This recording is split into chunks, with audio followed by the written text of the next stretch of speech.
You never see the betrayal coming. That is the design. If an enemy screams in your face, if they threaten you, if they raise a fist, you are alert. Your body floods with adrenaline. Your pupils dilate. You prepare yourself. The threat is visible. And because it is visible, it is manageable. But the people who can truly damage your life, the ones who can slowly drain your energy, your confidence, and leave you staring at a ceiling fan at 3 a.m., wondering where you lost yourself.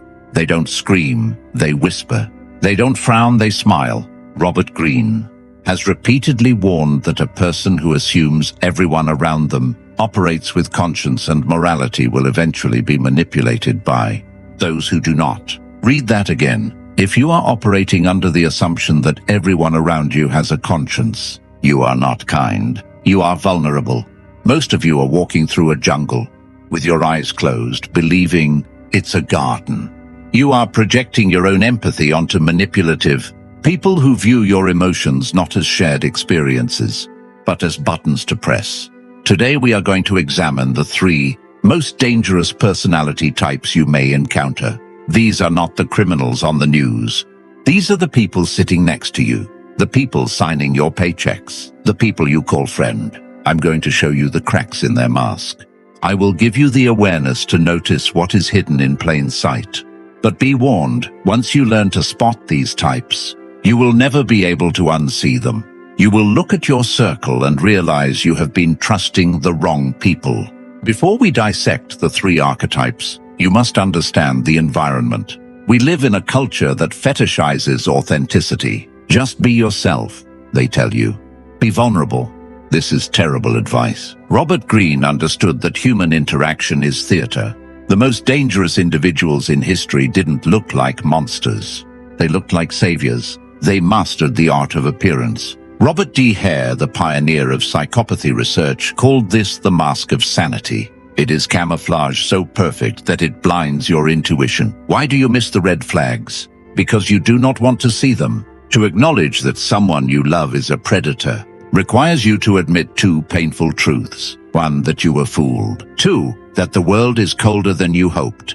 So you make excuses for them. He's just stressed. She didn't mean it that way. They had a hard childhood.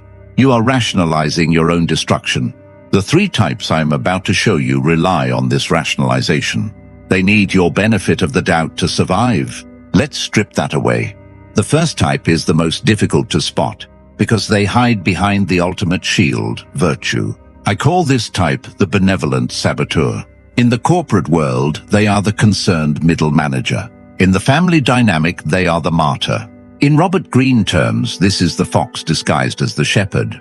Their defining trait is covert aggression. George K. Simon wrote extensively about this. Covert aggression is the art of inflicting damage while retaining the appearance of innocence. If you confront them, you look like the crazy one. You look paranoid. Here is how they operate. They do not attack you directly. That is too messy. It leaves fingerprints. Instead, they use concern as a Trojan horse for destruction. Imagine a workplace scenario. You are up for a promotion. You are the clear choice. The benevolent saboteur doesn't go to the boss and say, "Don't hire him. He's incompetent." That makes them look jealous. Instead, they close the door, lower their voice and say, "I'm really rooting for him. I just hope he can handle the pressure this time. You know how he gets when things get tight. I'd hate to see him burn out again. I'm just worried about his mental health." Do you see the elegance of the violence? On the surface, it sounds empathetic. I'm worried. I'm rooting for him. But the subtext is fatal. They planted a seed of doubt about your stability. They framed your competence as fragility. If the boss decides not to promote you, the saboteur can look you in the eye and say, "I tried my best for you." And the terrifying part is they often believe their own mask. The saboteur uses a weapon called triangulation. They never have a problem with you directly. Everyone else does. "I don't mind that you're late, but the team is starting to talk. I love how free-spirited you are. But your family is worried you're losing your way." They create a phantom army. They turn you against a group that may not even be angry with you. They isolate you. And who becomes the only person you can trust? The messenger, the saboteur, the microtel. How do you spot them before the knife is in your back? Watch how they deliver bad news. A normal person feels discomfort when delivering pain. They hesitate. Their eyes drop. They want to get it over with. The benevolent saboteur lingers. Watch their mouth carefully. There is often a flash of what psychologists call duping delight, a suppressed smile when they tell you that you failed, or that people are gossiping about you.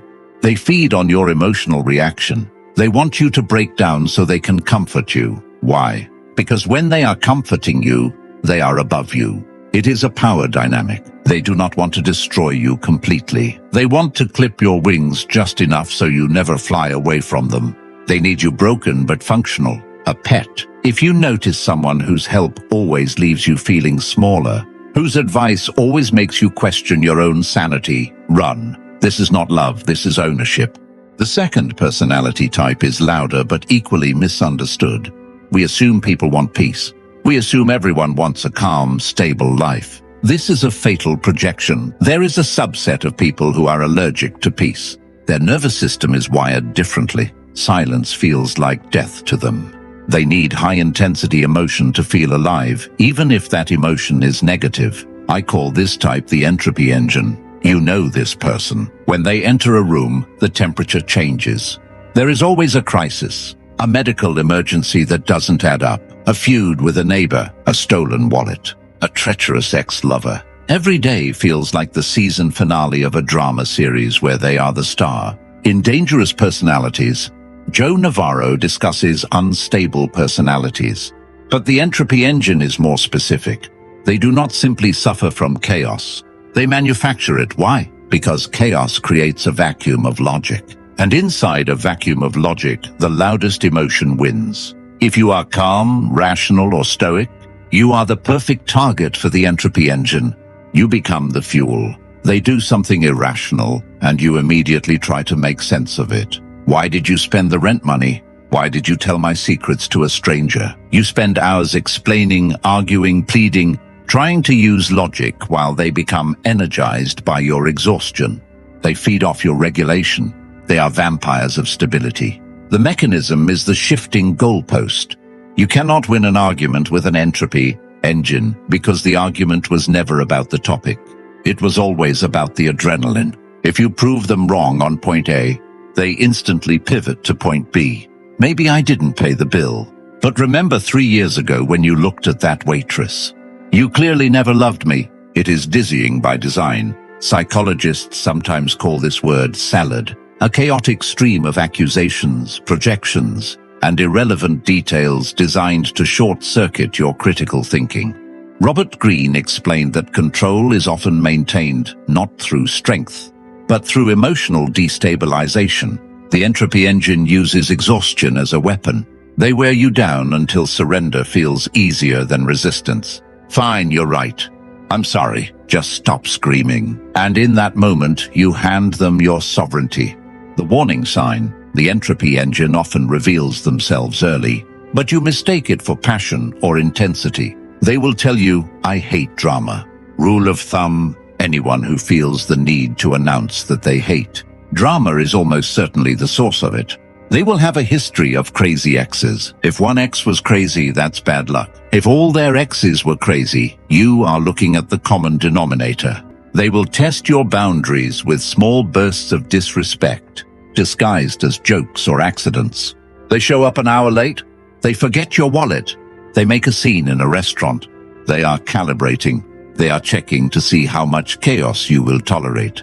If you stay, you are signing a contract. You are accepting a role as the stabilizer for their instability. But here is the dark truth. You cannot stabilize them.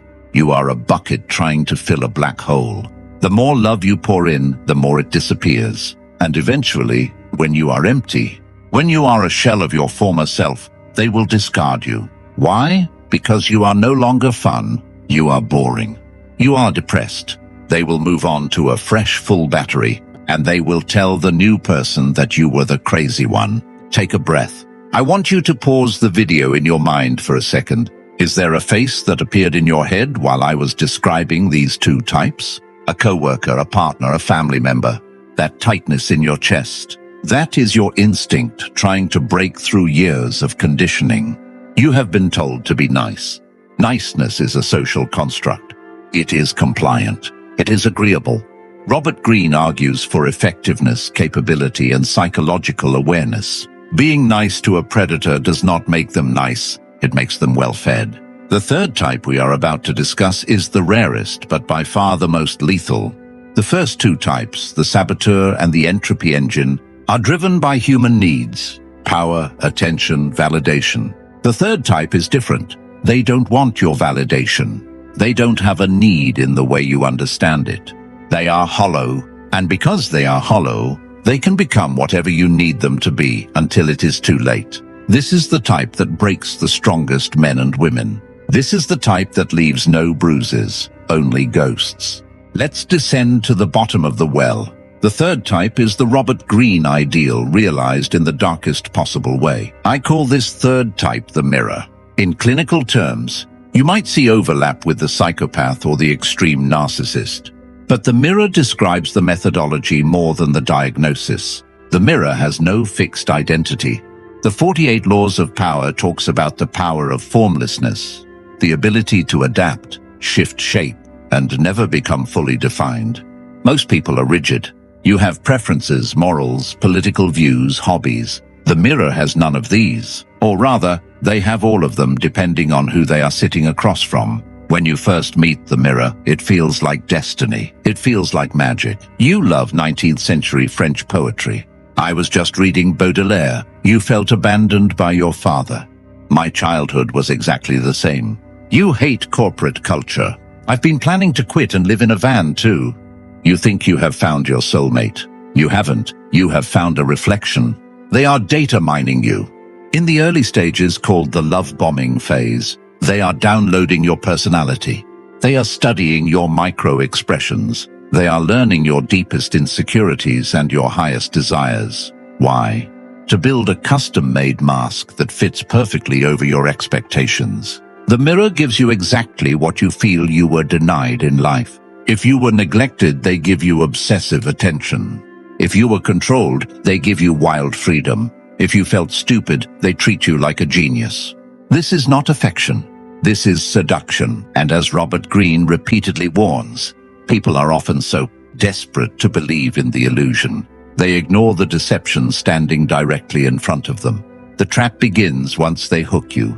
Once you become chemically addicted to the validation they provide, the mask shifts. The text messages stop coming instantly. The praise becomes subtle criticism. I love that you're ambitious, but don't you think you're becoming unrealistic? You panic. You try harder. You chase the perfect version of them you met in the beginning. And this is where the feeding starts. The mirror feeds on control. They enjoy watching you twist yourself into knots trying to please them. It confirms their superiority. To them, you are an object, a toy. Martha Stout explains that the defining characteristic of a sociopath is the complete absence of conscience. Imagine that. No guilt, no remorse. No anxiety about hurting others. Imagine what you could do if you had no conscience. You could look a crying lover in the eyes and feel nothing, or perhaps mild amusement. You could ruin a colleague's career and go eat a sandwich with perfect appetite. The mirror operates in this state. They are not burdened by the emotional gravity that holds you down. How do you spot a mirror before they consume you? Look for the too perfect alignment. Human beings are messy. We have friction. We disagree. If someone agrees with everything you say, if they share every interest, if the connection feels effortless and instantaneous, be terrified. Look for the dead eyes. This sounds poetic, but it is biological. When a normal person smiles, the orbicularis oculi muscles contract. The eyes crinkle. The mirror often smiles only with their mouth. The eyes remain flat, predatory, reptilian.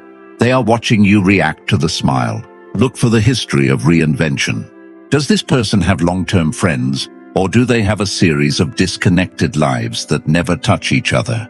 I used to live in London, then I was a chef in Peru, then I worked in finance in Tokyo. Maybe they are adventurous, or maybe they burned every bridge in those cities and had to reset the simulation. The mirror leaves a trail of charred bodies, but they never look back at the explosion. Now you see them, the benevolent saboteur, the entropy engine, The mirror. You are likely feeling a cold realization in your gut. You have identified the infection. Now your ego wants the cure. You want to expose them. You want to win the argument. You want to make them feel the pain they caused you. Stop. This is your ego talking, and your ego is going to get you killed.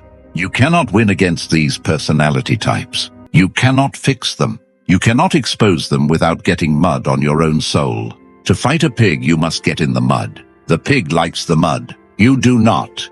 Robert Greene taught that conflict should always be calculated and decisive. However, with these specific psychological profiles, the only winning move is not to play. But you cannot always disappear completely. These people are sometimes your bosses, your co-parents, your landlords, your relatives. So you must learn the art of strategic invisible warfare.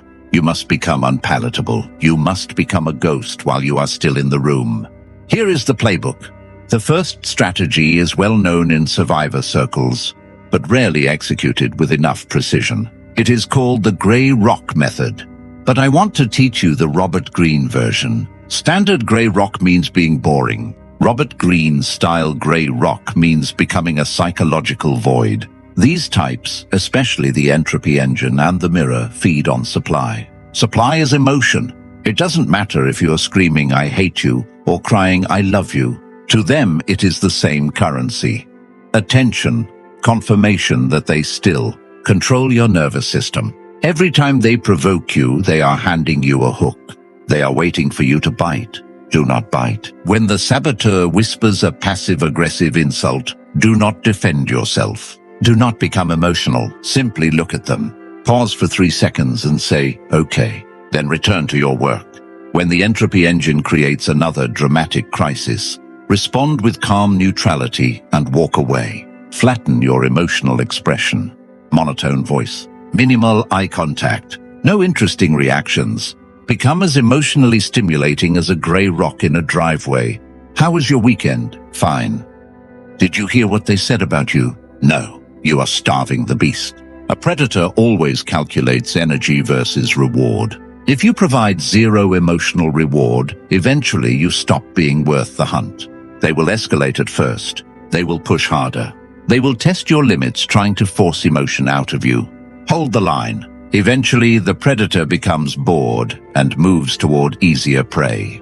The second strategy is the information diet. Information is ammunition. Every dream you share, every fear you confess, every detail about your past becomes a weapon they store for later use. The benevolent saboteur uses your insecurities to undermine you. The mirror uses your desires to manipulate you. From this moment forward, you are a vault. Robert Greene said that everyone sees what you appear to be, but very few experience what you really are. Stop oversharing. Stop believing that emotional exposure is always safe.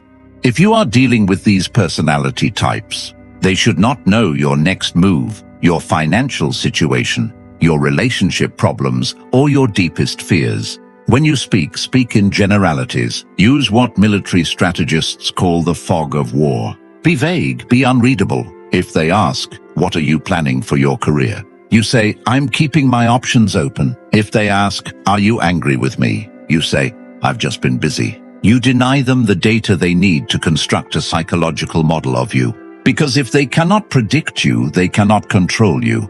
Power always rests on the ability to anticipate another person's behavior. Become unpredictable by becoming unreadable. Sometimes gray rock is not enough. Sometimes the danger becomes financial, physical, or deeply psychological. In those situations, you have to leave. But leaving a dark personality type is the most dangerous phase of the relationship. Psychologists call this the extinction burst. When a toddler realizes a tantrum is no longer working, they do not stop immediately. They scream louder. When a manipulator realizes they are losing control over you, they escalate. They threaten suicide. They destroy property. They launch smear campaigns before you can tell your side of the story. You must be prepared for this escalation before you attempt escape. Robert Greene advises that when a decisive action must be taken, hesitation becomes dangerous. In this context, that means total severance. You cannot stay friends. You cannot leave the door half open.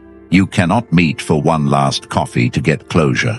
Closure is a myth with these people. They will use that final conversation to hook you back into the cycle. Block the number, block the email, block the friends acting as flying monkeys carrying information between both sides. You must disappear from their psychological reality. It will feel cruel because you are empathetic. You will feel guilt. Am I being too harsh? Maybe they can change. Listen carefully. That guilt is a programmed response. They installed that button inside you. Cutting off a gangrenous limb is not cruelty. It is survival. If you hesitate, if you keep looking back, you become vulnerable again. Burn the bridge, watch it burn, then turn around and walk toward the horizon. But here is the deeper question. Why do these people exist? And more importantly, why do we let them into our lives? This is the part that hurts.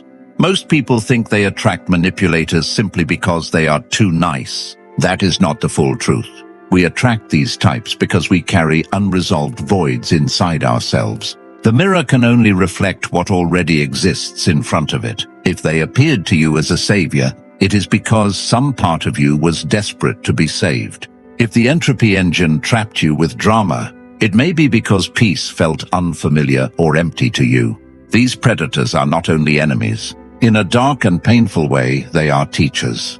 They expose the cracks in your self-esteem. They reveal where your boundaries are weakest. And if you survive them, you become awake in a way most people never do.